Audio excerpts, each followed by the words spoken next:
April 9th, 1945, late afternoon. The airfield at Munich-Riem trembles under the roar of jet engines, unlike anything the world has ever seen. Two silver darts, Messerschmitt Me-262s, lift off the runway, leaving behind columns of dust and stunned ground crews. Their pilots, Oberleutnant Franz Schall and Unteroffizier Heinz Arnold, grip the controls of history's first operational jet fighters. Beneath them, Germany burns. Above them, hope flickers. The Me-262 isn't just another aircraft. To the Luftwaffe, it's a miracle, a machine of vengeance. With twin Junkers Jumo 004 engines, it slices through the sky at 540 miles per hour, nearly 200 faster than any Allied fighter. The Allies call it the blowtorch. The Germans call it Schwalbe, the swallow. To them, it's a symbol that maybe, just maybe, they can still turn the tide. As Schall's jet breaks through the clouds, he spots them, tiny specks glinting in the sunlight. American B-17s in endless formation, like a metal ocean, thousands of them. Schall radios his wingman. Attack the rear elements. Quick strike, no turns. He pushes the throttle forward. The Me-262 screams to life. His cannons open fire, shredding through a B-17's wing like paper.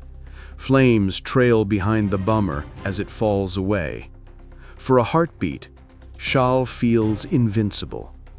But then the engines cough, a flicker. The right one sputters. He checks his gauges, temperature rising, pressure falling. These engines aren't built for long bursts. They're fragile. One wrong throttle movement, and they stall. Suddenly, he hears the distant roar of piston engines. Mustangs. 3 of them dive in from above, their propellers flashing.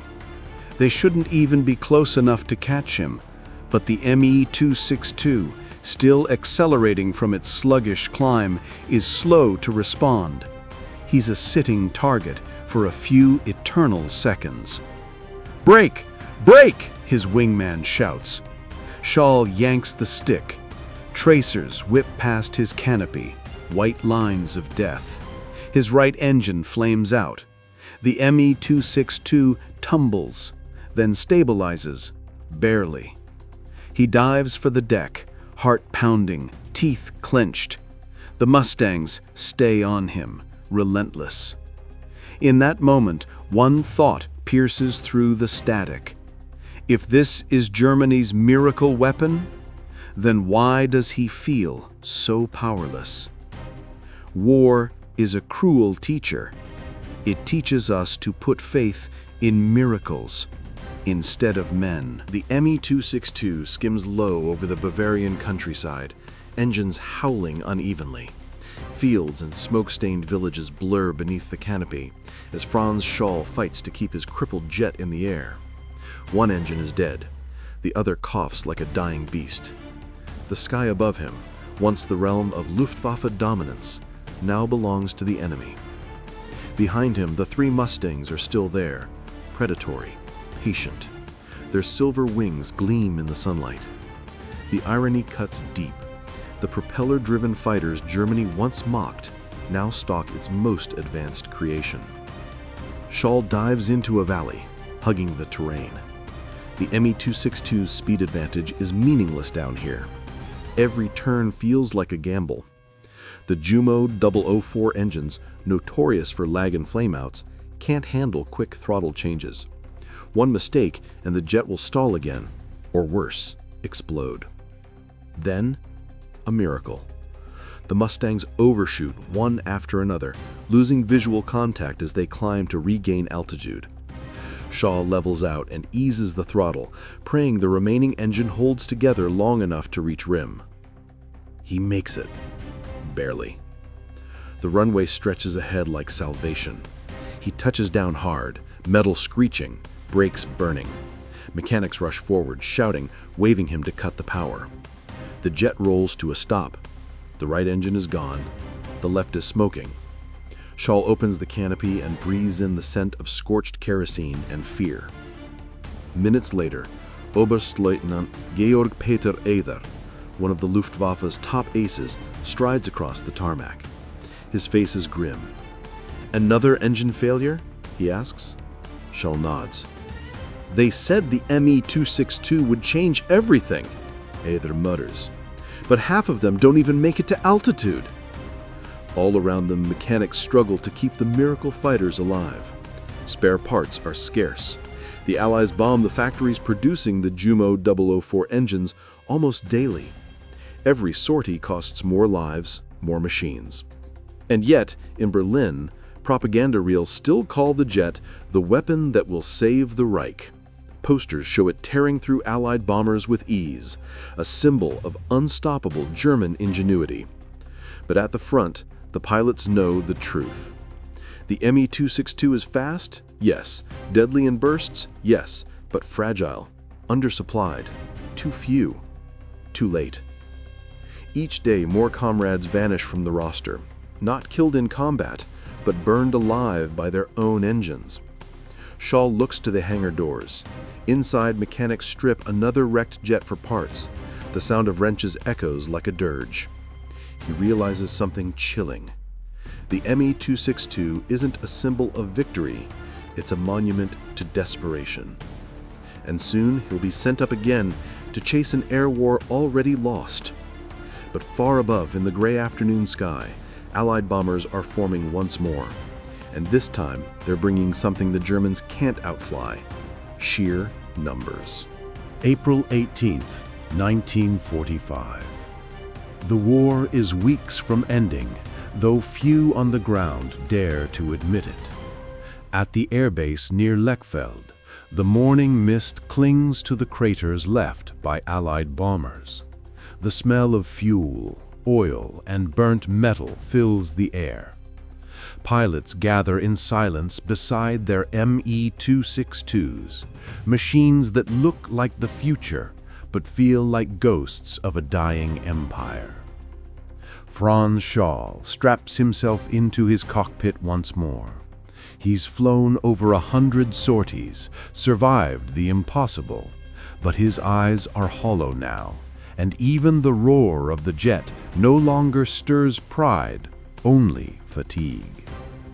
He glances at his flight leader, Oberleutnant Walter Dahl, pacing along the tarmac, barking last-minute orders.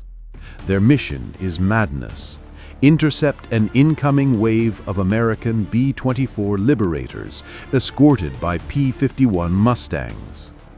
The jets launch in pairs, streaking through the morning haze. As the ground drops away, the sky opens into a battlefield of white contrails and thunder. From 20,000 feet, the world seems almost peaceful, until the bombers appear. A formation stretching from horizon to horizon, hundreds of them. "Engage!" Dahl's voice cracks through the radio. Schall dives headlong into the formation, his four 30mm Mk-108 cannons spitting fire. A B-24 erupts in a blossom of flame. He banks hard, and there they are, Mustangs. Again. Always the Mustangs. They've learned how to fight the jets now. They don't chase from behind. They climb above, wait for the Me-262s to slow or turn, then strike like falcons. Schall's warning light flickers. Low fuel.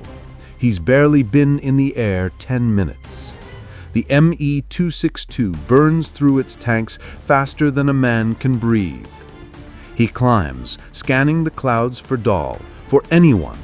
But the radio is chaos, shouting, static, explosions. Then he sees it.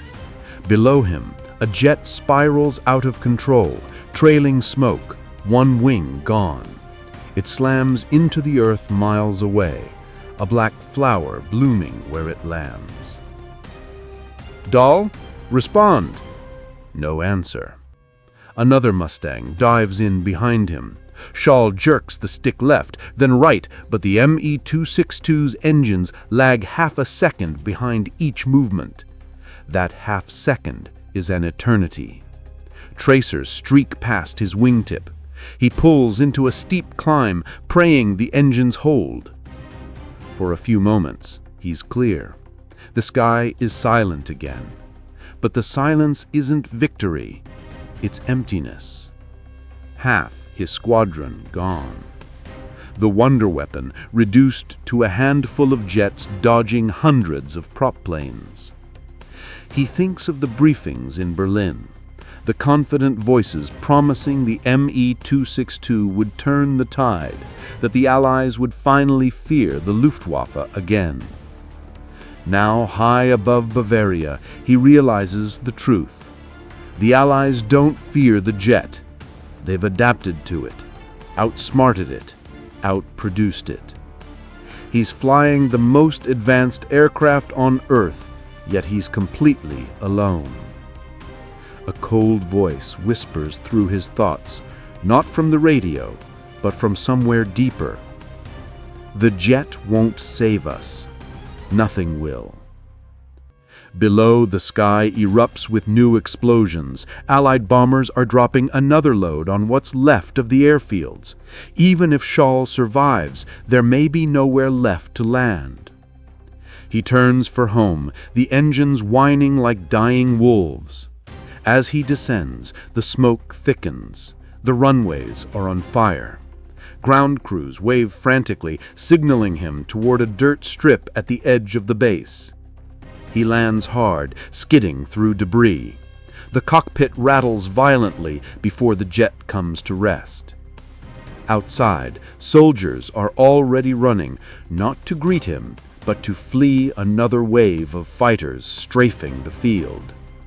Schall climbs out, knees trembling. For the first time, he doesn't look up at the sky with pride or duty. He looks up and feels nothing but defeat. The Me-262 had promised salvation. Instead, it delivered the final, undeniable truth. Germany's future belonged to smoke and ruin. And in that moment, as the air raid sirens wail one last time, Franz Schall finally understands. The war is lost not because of the jet's failure. It's lost because of the faith they placed in miracles instead of men. April 30th, 1945. Somewhere near Prague, the end is everywhere now. In the skies, the roads, the faces of the soldiers who no longer salute. Germany is collapsing like a dying star, and the once mighty Luftwaffe is little more than smoke, rumor, and wreckage. Franz Schall's Me-262 sits on a makeshift strip beside the woods. The jet's nose is patched with mismatched metal. One engine runs, the other barely sputters. Around him, mechanics work silently, using whatever scrap they can find. Stolen Allied fuel, salvaged bolts, even plywood. The Air Force of the future now scavenges to stay alive another day. Orders come through. Intercept another formation over Czechoslovakia. He doesn't even look at them anymore. He knows it's hopeless. Every sortie ends the same way. A few jets climb, a few don't return, and the enemy keeps coming. Still, duty compels him.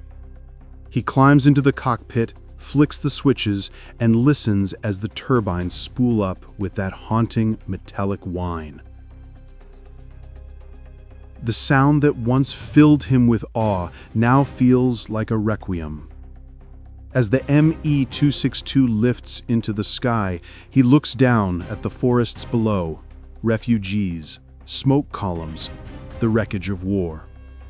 He remembers the early briefings in 1943 when they called the jet Wunderwaffe, miracle weapon. He remembers the cheers, the propaganda reels, the engineers who believed speed would rewrite the laws of war. And he remembers how, time after time, the miracle came too late. He climbs higher, scanning for bombers. Nothing. The skies are empty now, not because they're safe, but because there's nothing left to defend. Fuel is gone, command has vanished. For the first time, he turns west, toward the American lines. On the ground below, columns of Wehrmacht troops surrender along the highways. In the air, the silence is unnerving. Schall throttles back the engines and glides low. Then he sees it, a small field already filled with white flags and wrecked vehicles. He lowers the landing gear. The Me-262 touches down for what will be the last time. Ground crews from the U.S. Third Army approach cautiously, their weapons ready. When the canopy opens, they stare. The pilot looks barely older than a boy. Schall raises his hands. The war for him ends not with a final dogfight, but with an empty gesture of surrender beside the machine that was supposed to save his nation. Days later, Allied engineers swarm over the captured jets. They can't believe what they're seeing. The swept wings, the turbojet engines, the design decades ahead of its time. It's both terrifying and tragic. A glimpse of what the future could have been if it hadn't been born into a doomed cause. As for Schall, he disappears into the haze of post-war Europe, one of thousands of men who lived through the fall of an empire and watched their miracle weapon become nothing more than a museum piece. In the end, the Me-262 did fly faster, climb higher, and hit harder than anything before it, but it couldn't outrun the truth. Technology can't save a war already lost. The jet's legacy would live on, in every fighter that came after, in every nation that studied its secrets. But for the men who flew it, the Me-262 was never a symbol of victory. It was a requiem, a final scream from a dying Reich, echoing through the skies of a world already moving on.